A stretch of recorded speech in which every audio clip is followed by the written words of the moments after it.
2 டேஸாக நான் ஆஃபீஸ் போகல. ரொம்ப கோல்டாக இருந்தது, செம்ம டயர்டும். அதனால சரின்னு சொல்லி 2 நாள் லீவ் போட்டாச்சு. இன்றைக்கி ஆதிர்னை ஸ்கூலுக்கெல்லாம் ரெடி பண்ணிவிட்டு இன்றைக்கி லஞ்சுக்கு வந்து சுக்குனி வந்து அரைச்சி வச்ச குழம்பு தான். அதுக்கப்புறம் கொஞ்சம் வெறும் பருப்பு வச்சுருந்தேன். ஸோ லஞ்செல்லாம் சாப்பிட்டுட்டு ஆதிர்னும் ரெடி பண்ணி ஸ்கூலில் கொண்டு போய் விட்டாச்சு. நேற்று வந்து ஆதிர்னை ஸ்கூலில் விட்டுட்டு நானும் சுதாகரும் படத்துக்கு போயிட்டோம்.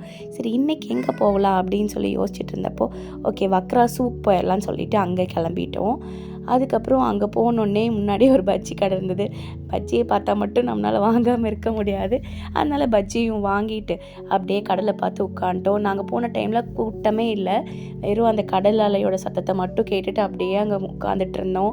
என்னதான் டயர்டாக இருந்தாலும் இந்த மாதிரி நாங்கள் 2 பேர் மட்டும் ஸ்பெண்ட் பண்ணுற டைம் கிடைக்கிறது ரொம்ப ரேராக இருந்தாலும் சரின்னு கிளம்பி போயாச்சு.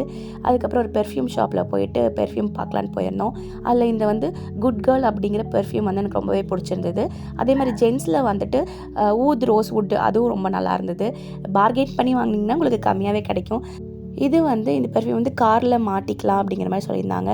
ஒரு வழியாக சுதாகர் பார்கெயின் பண்ணி அதை வந்து 35 ரியாலுக்கு வாங்கி கொடுத்தாங்க. அதுக்கப்புறம் டீயை குடிச்சிட்டு பேர்ட் மார்க்கெட்லாம் சுற்றிட்டு அதுக்கப்புறம் கிளம்பிட்டோம்.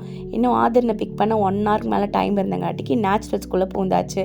சுதாகர் ரொம்ப நாளாக சரி ஹேர் கட் பண்ணணும்னு சொல்லிட்டே இருந்தாங்க. சரி இப்போ டைம் இருந்தனால போய் அதையும் பண்ணிவிட்டு ஆதிர்னையும் பிக் பண்ணிவிட்டு நாங்கள் நெக்ஸ்ட் எங்கே போனோங்கிறது நெக்ஸ்ட் வீடியோவில் சொல்கிறேன்.